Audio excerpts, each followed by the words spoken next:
Il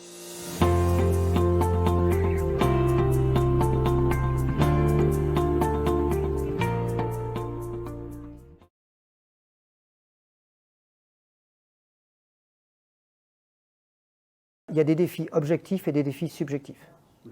Le défi objectif, c'est celui qui est le plus évident, c'est-à-dire à trouver des techniques pour transiter vers un autre moyen, par exemple, de produire de l'énergie, de limiter les déchets, de se réinsérer dans un cycle, c'est-à-dire de refonctionner de façon cyclique. C'est comme si les humains, à un certain niveau, avaient interrompu les cycles naturels. C'est l'idée de cycle, de fluidité entre ces sphères que j'ai évoquées.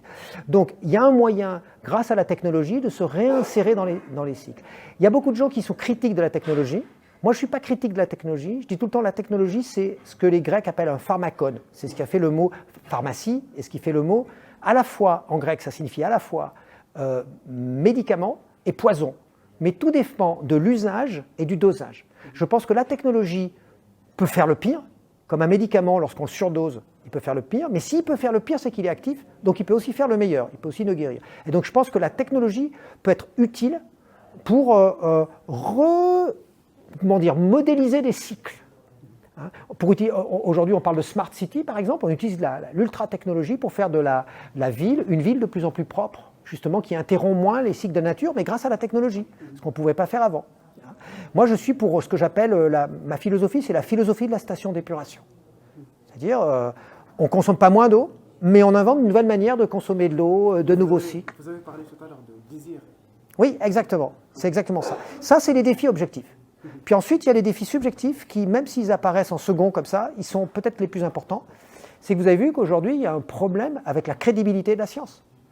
Via Internet, on parle de fake news, mais les fake news, c'est rien, c'est que la partie émergée de l'iceberg. Le problème, c'est à l'intérieur de la science elle-même, des scientifiques qui se battent et qui parfois disent des choses qui ne sont pas plus intelligentes, pas plus sophistiquées que dans le grand public. Je pense à la crise du coronavirus. La crise du coronavirus, ça a été une crise de l'information scientifique.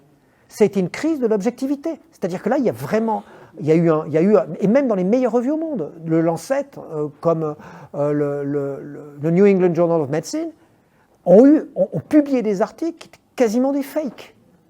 Et c'est un truc dingue. On a entendu toujours parler que la science, l'histoire de la science, c'est de corriger des fautes. Voilà. La science, pour moi, ce qui fait la grandeur, la puissance de la science, ce n'est pas de prétendre être vrai, ça les théologiens l'ont fait depuis toujours, les astrologues justement ils le font depuis toujours, c'est de savoir qu'elle n'est pas complète, que par conséquent elle doit se compléter, donc elle doit s'autocritiquer pour progresser. Pour moi c'est ça la science.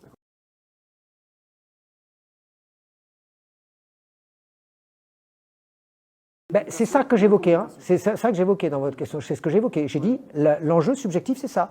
Comment est-ce qu'elle peut faire changer les mentalités? Comment est-ce qu'elle peut entrer dans les désirs? Déjà, comment est-ce qu'elle peut, comment est-ce que la science peut se crédibiliser, se recrédibiliser? Nous, on a toute une série de méthodes. Hein. Par exemple, à l'Institut d'études avancées, on est en train de promouvoir une nouvelle application qui s'appelle Pearce Press et qui est une manière de produire et de diffuser de la science mais de façon plus transparente que dans les journaux scientifiques actuels. Autrement dit, les rapporteurs qui font des rapports pour publier un article aujourd'hui, les rapports ils sont anonymes, ils sont secrets. Donc un rapporteur qui veut casser un collègue, il peut casser sans avoir de bonnes raisons. Aujourd'hui, on va le mettre sur Pearce Press, le rapport il sera semi-public dans des groupes de scientifiques qui peuvent le lire. Donc il sait qu'il va être lu par des scientifiques lui-même. Donc il sait qu'il va juger, il n'est pas là seulement pour soit casser, soit faire passer un ami. Donc ça va crédibiliser la science. Donc il y a toute une série de méthodes qu'on peut utiliser pour crédibiliser la science.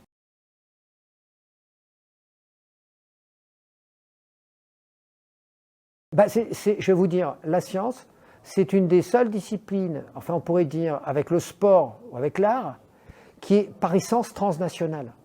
Et par essence, par exemple, les classements scientifiques mondiaux, ce n'est pas des classements qui sont fondés sur le fait que vous êtes au Maroc, que vous êtes en France, que vous êtes aux États-Unis, que vous êtes en Inde. C'est sur le fait de, voilà, vous avez travaillé avec telle équipe, et vous travaillez avec une équipe, il y a deux membres de l'équipe qui sont en Inde, un qui est au Maroc, un troisième qui est aux États-Unis, le quatrième il est en Afrique du Sud. Qu'est-ce que vous avez découvert? Et puis voilà, une fois que vous l'avez découvert, vous l'avez découvert. Voilà, vous voyez, et donc, c'est presque une collaboration de facto. Donc plus la science évolue, plus elle sera collaborative. À la limite, la science peut avoir une fonction implicitement politique, puisqu'elle force la collaboration.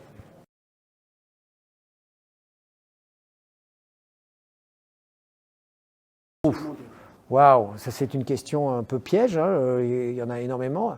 Mais par exemple, parce que je vous dis, c'est comme ça, c'est que tout progrès scientifique aboutit à un pharmacone, comme je vous disais. Ça peut être un poison en fonction du dosage et de l'usage.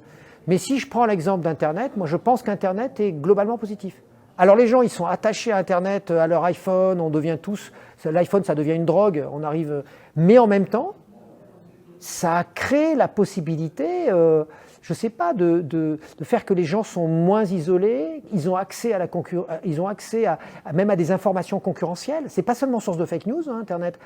Jadis, les journaux pouvaient écrire, les grands journaux, je pense en France, au Monde, ou aux États-Unis, au New York Times, ils pouvaient écrire ce qu'ils voulaient, c'était pas critiquable.